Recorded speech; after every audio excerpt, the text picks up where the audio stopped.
Preparado com as minhas armas na mão e agora eu vou começar então o processo do brush.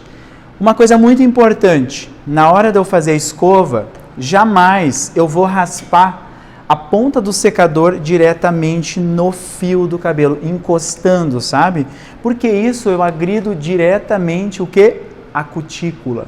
Então eu vou fazer essa escova com esse espaço de pelo menos aí, ó, 1 ou 2 dedos do cabelo.